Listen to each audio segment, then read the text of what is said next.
Hey, Steve Saretsky here. As always, this is the Friday Vancouver Real Estate update. Everything you need to know about Vancouver real estate, Canadian real estate, etc. Obviously coming at you live from Puerto Vallarta, Mexico, just on vacation here. So for all intents and purposes, going to keep this video short. A couple points that you need to make note of. Obviously subscribe, like, comment. Want to hear your thoughts below. Everything that I talk about is going to be in the description below, as well as links, graphs, charts, etc. But basically, the BC Real Estate Association came out with their September numbers. And again, this is something that I've been warning about for the last couple months, is that, they're proclaiming that, sales numbers are up, dollar volumes are up on a year-over-year basis. And of course, when you're comparing to last year, when you had a historical foreign buyers tax introduced in August, naturally the September numbers are going to be up on a year-over-year basis, because you're comparing September 2016 versus September 2017. But if you look at the most important thing to look at is what's the market doing on a year-to-date basis. And if you look at BC real estate, the sales as well as the dollar volume, which is the amount spent on real estate, is down 13% on a year-to-date basis. So sales and dollar volumes are down 13%. And this is something that, again, I think that you need to focus on. I think that looking at 1 month on a year-over-year basis can be highly misleading. And so I worry for people that look at these headlines. And again, this is the whole point behind all the videos, all the content, everything that I put out is really about providing transparency to an industry that ultimately lacks that transparency. I think that, I'm putting out, basically my whole thesis, put out content, whether it's in my best interest or not. And so that's everything that I'm trying to do here. Obviously appreciate all your support in doing so, but these are the numbers that, again, you need to focus on. And I think that moving forward, it's going to be more and more imperative to understand the information, the data that's being put out. It's one thing to look at it, it's another thing to be able to interpret it and understand it. So hopefully that can provide you some value in doing that. So keep an eye on the headlines that are coming out, and understand that numbers are numbers, but ultimately it's all about really understanding everything that's happening behind the numbers. And so, again, that I've continued to preach on, I think that a lot of the softness that we're seeing, whether it's in Vancouver or in the Fraser Valley or even further out, a lot of the softening right now is coming from the single-family housing market. I think that as lending conditions get tighter, you see more and more people that are basically getting priced out, and everyone's pushing into the condo market just trying to get in. And so we're seeing basically all the action is essentially in the condo market, particularly at that lower one-bedroom segment, etc. It'll be basically just people just trying to get into the market, right? And then I think the second thing that I want to talk about is that I did a blog post on this. It's got a lot of steam, a lot of comments, a lot of attention. And I don't want to get too political, but basically, if you look at property taxes on over the really last few years, that obviously property taxes have been going up. As your property goes up in value, the assessed value goes up, and they tax you on that. It's basically what's called the mill rate. But if you look at it in a percentage terms, a percentage of what homes are selling for, the median sales price versus the median tax rate, that's actually been falling over the last 10 years. So in proportion to what your home value is going up, in proportion to what your home is actually worth, what it's selling for, you're paying less and less taxes. So to give you an example, back nearly 10 years ago on a single family house in Vancouver, your property tax rate would be 0.07%. And now it's down to roughly 0.03%.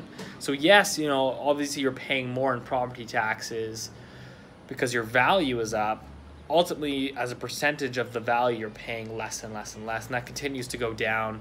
And I think that, if you want to discourage speculation into real estate, I think that, applying higher property taxes discourages that investment. Whether you agree with more taxation is another thing. I personally don't, but I think that if you're going to apply further taxation to real estate, we need to reduce taxes somewhere else. And so what I think they should do, I know Tom Davidoff has, UBC economist, has levied for this, and I agree with him in this point, is that ultimately what they probably should be doing is they should be increasing property taxes while reducing income taxes. Obviously we have very high income taxes here, but we have very, very low property taxes. So it encourages people to invest into real estate. Now there's never going to be, one size fits all. There's always going to be people that oppose it, that people doesn't work for. So obviously you look at people that have made windfall gains. If you look at it, property tax deferrals in Vancouver are up tremendously over the last couple of years. This basically suggests that you have an aging boomer population that is struggling with a cash flow problem. They don't actually have any money. All their equity is tied up into the real estate, and of course none of that equity is real until you actually sell and cash out. So they actually can't afford, a lot of them can't afford their property tax on a yearly basis. So what they do is they defer them, and they say, I will pay them at a later date when I actually go and sell my home. And so it tells me is they have a serious cash flow problem. They don't actually have any money. They're struggling to get by, even though they're sitting on $2-3 million worth of equity. So in order to get these people out, what you actually basically have to do is raise property taxes. But it creates a problem. Is like, should you be doing that? Should you be raising property taxes? How many people is that going to affect? I think ultimately when you raise property taxes, it discourages investment into real estate. Again, Vancouver has one of the lowest property taxes in the world. It encourages real estate investment, etc., as a way to get wealthy.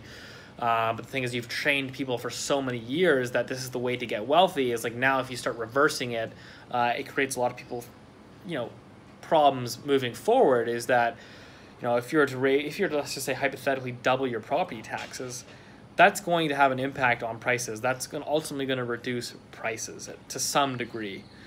And so that just creates a lot more issues. And again, so I don't know whatever side you're on, it's just more so something to think about and understand that. And I just look at it as I go, okay, what is the next, as governments become more and more hungry for tax revenue, as governments become more and more strapped for cash, as they take on more and more debt at unprecedentedly low interest rates, in order to service that debt, they have to continue to increase revenue.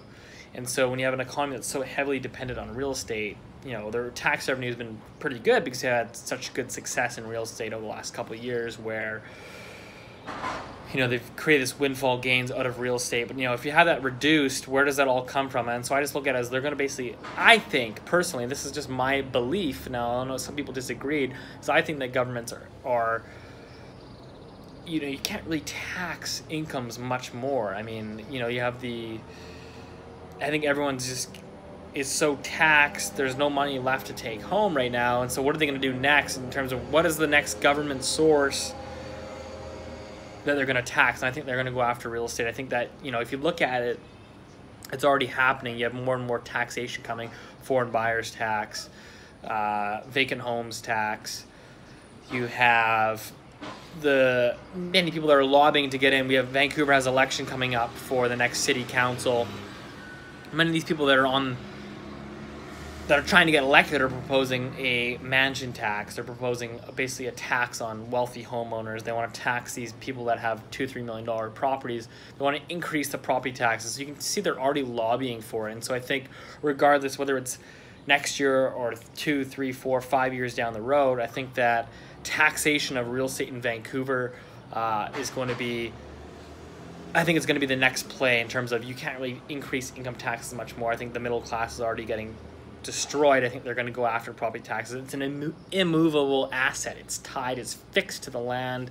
There's nowhere to go. You can't run from it. If you actually study financial history, there's a lot of cases that they've done this, is governments have actually gone after wealthy landowners as a form of taxation. And I personally believe, again, you can agree, disagree whether that's going to happen. I personally believe that it will be the next play for governments moving forward. But that's just more so me ranting on. I basically just want to talk about the property taxes. I think that's something that interests me. Last but not least is as I mentioned last week, is the city of Vancouver proposed that we're gonna do locals only pre-sale developments. The Urban Development Institute, of course, came out and lobbied against it, saying, you throw this tax upon us, we don't agree with it. but this the same group that's saying we don't sell pre-sales offshore. It's, all these companies that are advertising, it's just fake advertising, etc., even though they're using their personal emails. Again, this is all me just saying this as a way to provide more and more transparency to you, the viewer, the reader, etc. I'm always just going to give you my personal thoughts. I'm going to tell you how I see it, what's happening, what's actually happening, whether it's in my benefit or not. Unfortunately, I think this industry is extremely self-serving. I think it's right for disruption, and I'm going to continue to push for that. I'm going to continue to harp on that. I can continue to put out these videos on a weekly basis. Hope that you continue to tune in. If you found some value from it, again, tune in every Friday. I'm going to release these, recapping everything you need to pay attention to. Anyways, hope that helped, and see you next Friday.